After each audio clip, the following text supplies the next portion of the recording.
Hydraa just ఒక సంస్థ కాదు, ఒక భవిష్యత్తు ఆశ, ఒక మెరుగైన జీవనానికి బాట.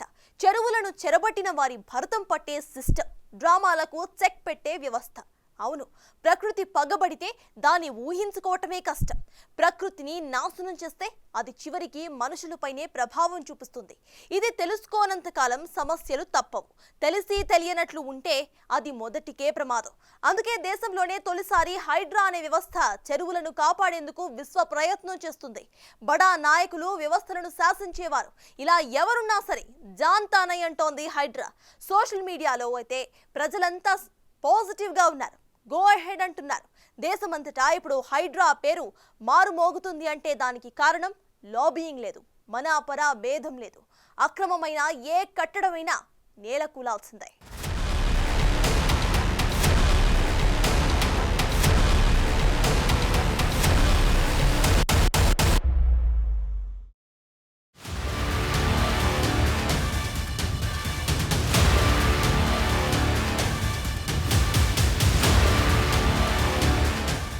ఫామ్ హౌజులలో నుంచి వచ్చే డ్రైనేజ్ గండిపేటలో హిమాయత్ సాగర్ తాగునీటిలో కలిపితే ఆ నీళ్లు హైదరాబాదు నగరానికి తాగడానికి సరఫరా చేస్తుంటే వాళ్ళు నిర్మించిన అక్రమ నిర్మాణాలను వదిలేస్తే ఇక నేను ప్రజాప్రతినిధిగా విఫలమైనట్ట కాదా? మీరు ఒక్కసారి ఆలోచన చేయండి. రైట్, చూశారుగా సీఎం రేవంత్ రెడ్డి రాష్ట్ర ప్రజలకు చెప్పాలనుకున్న విషయం.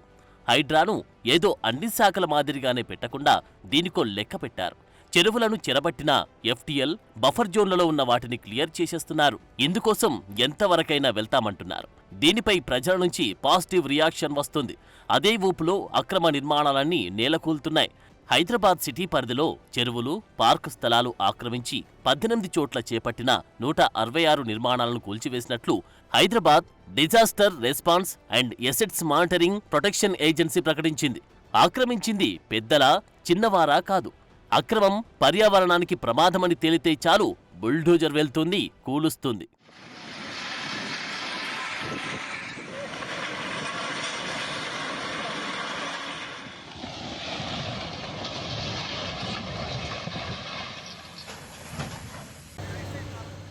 హైడ్రా రంగంలోకి దిగినప్పటి నుండి నగర వ్యాప్తంగా చెరువులను ఆక్రమించి చేపట్టిన నిర్మాణాలపై ప్రజలు, ప్రజా సంఘాలు, రాజకీయ పార్టీల నేతల నుంచి ఫిర్యాదులు అందుతున్నాయి. ప్రజాప్రతినిధుల అక్రమ నిర్మాణాలకు సంబంధించి డ్రోన్ చిత్రాలను ఎక్స్లో పోస్ట్ చేసిన వాటిని కూడా కూల్చాలని హైడ్రాను కోరుతున్నారు. ఇందులో అన్ని రాజకీయ పార్టీ నేతల నివాసాలున్నాయి. మరి అదే విచిత్రం, అడిగేవారు ఎవరున్నారనుకున్నారు? కనిపించింది కదా, అంతకు మించి లేక్ వ్యూ. ఇంకేముంది, చెరబట్టి ఫామ్ హౌస్ కట్టే అన్నట్లుగా ఇన్నాళ్లు సీన్లు నడిచాయి. అడిగేవారు లేరు. రాజకీయ నేతలంతా ఒకటే అని జనం అనుకునేలా ఆక్రమణలు నడిచాయి. పైగా పొలిటికల్ లీడర్లకు అడ్డు అదుపు లేకుండా పోయింది. కానీ పరిస్థితులు ఎప్పుడు ఒకేలా ఉండవు కదా.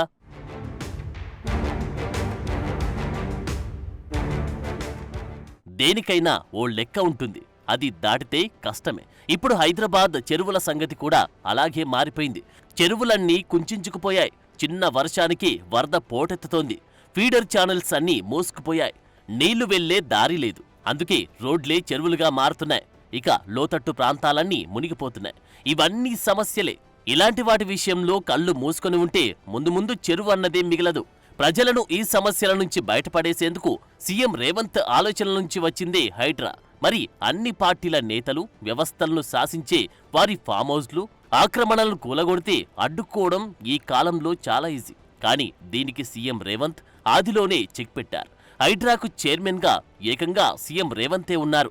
కమిషనర్గా రంగనాథ్ పనిచేస్తున్నారు. మా నిర్మాణాలను కూలగొట్టొద్దు అని ఎవరైనా చెప్పుకోవాలంటే ఏకంగా సీఎం దగ్గరకే వెళ్ళాలి. మధ్యలో మరే ఆప్షన్ లేదు. బుల్డోజర్ దిగుతుందంతే. సీఎం కూడా ఎవరి మాట వినే ప్రసక్తే లేదని కరాఖండిగా చెప్పేస్తున్నారు. మిత్రులైనా, ప్రత్యర్థి పార్టీలైనా, సొంత పార్టీ అయినా డోంట్ కేర్ అంటున్నారు. సో కూల్చుడు పక్క, పర్యావరణాన్ని కాపాడడం పక్క. ఇదే సీఎం రేవంత్ లెక్క. ఒత్తిడి వచ్చినా, మిత్రులకు ఫామ్ హౌజులు ఉన్నా ఏవీ వదలకుండా హైడ్రా అనే ఒక సంస్థను ఏర్పాటు చేసి తెలియకుంటేనే ప్రజాప్రతినిధులం కొన్ని మన దినచర్యల్లో భాగంగా కొన్ని తప్పిదాలు చేస్తుంటాం. తప్పులు తెలవకుంటేనే కొన్ని తప్పులు జరిగిపోతుంటాయి.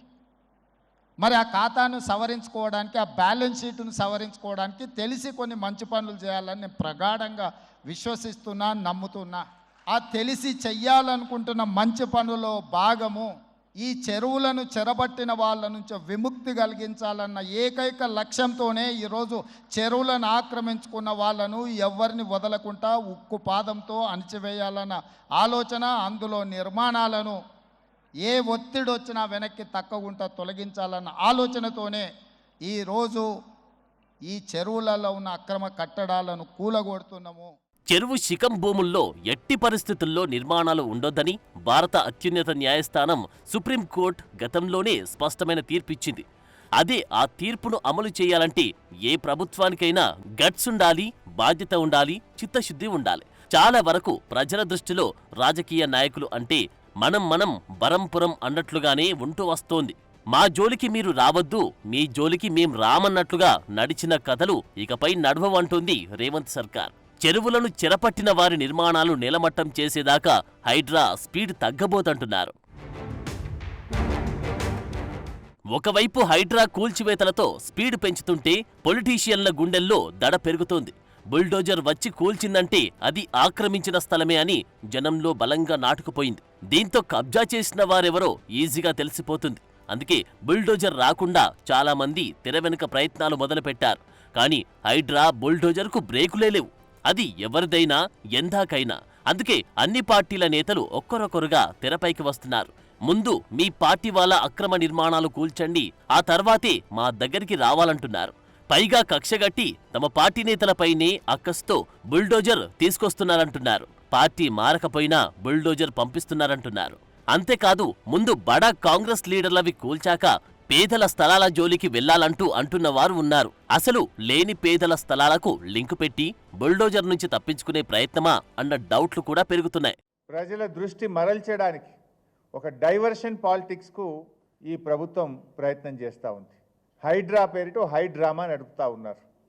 ప్రతిపక్షాలను టార్గెట్ చేసుకొని పనిచేస్తూ ఉన్నారు. ఇవాళ మా పల్లా రాజేశ్వర రెడ్డి గారు వాస్తవానికి ఆయన ఒక ఉద్యమకారుడు. కానీ ఇలా రేవంత్ రెడ్డి గారు కొంతమందిని టార్గెట్ పెట్టుకొని ఇలా ఆయన పార్టీలో చేరాలి. అయితే కండువా కప్పుకోండి, లేకపోతే మిమ్మల్ని ఇబ్బంది పెడతాం, మీ మీద అక్రమ కేసులు పెడతాం, మీ ఆస్తులు కూల్చేస్తాం అనే ధోరణితో ఇలా రేవంత్ రెడ్డి గారు ప్రభుత్వం పనిచేస్తూ ఉంది. అదేవిధంగా ఈ మధ్య హైడ్రాతో ఓ న్యాయం లేకుండా ఓ నోటీస్ ఇచ్చి నిజానిజాలు తెలుసుకొని తప్పుంటే కొట్టండి, వి సపోర్ట్. అంతెందుకు, పల్లా రాజేశ్వర రెడ్డి గారి కాలేజీలో చెరువు భూమి కానీ ప్రభుత్వ భూమి కానీ ఒక్క ఇంచున్నా చెప్పండి, రాజేశ్వర రెడ్డి గారు 24 గంటలు కొట్టేస్తారు.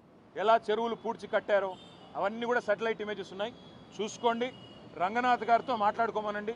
ఎక్కడెక్కడ ఎఫ్టీఎల్లో బఫర్లు ఉన్నాయో వాటిని కొట్టడం ప్రారంభించండి. పొంగులేటి శ్రీనివాసరెడ్డి గారు, వివేక్ గారు, అదేవిధంగా కేవీపీ రామచంద్రరావు గారు, మధు యాష్కి గారు, పట్నం మహేందర్ రెడ్డి గారు, ఇంకా కేవలం గుత్తా సుఖేందర్ రెడ్డి గారు, వీళ్ళందరి ముందు నేలమట్టం చేసి ఆ తర్వాత సామాన్య ప్రజల మీద పడాలని చెప్పి ప్రభుత్వానికి నా విజ్ఞప్తి. సో ఇక్కడ ఏ పార్టీ అన్నది మ్యాటర్ కాదు, చెరువులను కాపాడుతున్నామా లేదా అన్నదే కీ పాయింట్. రాజకీయ నాయకులే అడ్డుపడేందుకు విశ్వ ప్రయత్నాలు జరుగుతున్నాయి. కానీ అక్రమమని తేలితే చాలు బుల్డోజర్ ఆగే పరిస్థితి లేదు. ప్రజల్లో ఇప్పటికే బాగా చైతన్యం వచ్చేసింది. ఏ శక్తి అడ్డుకునే సీన్ లేదు. జనవాడ ఫామ్ హౌస్ని కేటీఆరే కట్టుకున్నాడు, దాంట్లో ఏం అనుమానం లేదు. ఇది సాక్షాత్తు కేటీఆర్ ఫామ్ హౌస్. బెనామీ పేరు పెట్టి నడిపించుకునే తతంగం అంతా. వారు ఏ భూములు లేవంటే మేము ఆధారాలతో చెప్తాం. ఇన్ని రకాల భూములు వారికి ఎఫ్టీఎల్ జోన్లో ఉన్నాయి. కేటీఆర్ గారు ఇలా ప్రజల్ని మభ్యపెట్టే ప్రయత్నం చేస్తూ ఉన్నారు, తప్పుదోర పట్టించే ప్రయత్నం చేస్తూ ఉన్నారు. నేను పోయి కేటీఆర్ ఫామ్ హౌస్ వచ్చిన అప్పుడు మా పీసీ ప్రెసిడెంట్ ఏమో పోయి డ్రోన్తో తీస్తే ఆయన అరెస్ట్ చేసిండు. నేను స్వయంగా కార్లో సెల్ఫ్ డ్రైవింగ్ పోయి చూసి వచ్చిన. 3 అంతస్తుల భవనం కట్టుకున్నాను. నేను పోయినప్పుడు వాళ్ళ వైఫ్ కూడా అక్కడ వర్క్ చేపిస్తున్నది. మీరు వస్తారని మీకు తీసుకుపోయి చూపిస్తాను.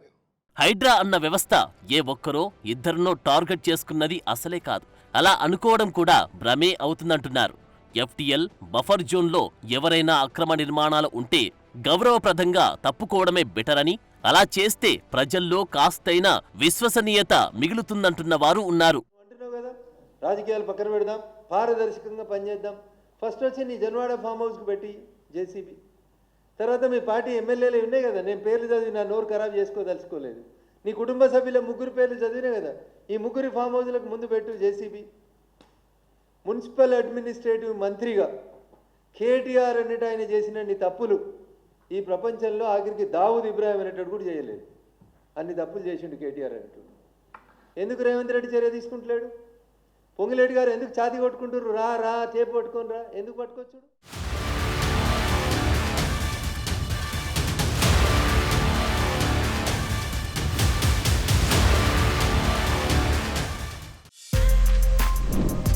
For more videos like this, subscribe Big TV channel.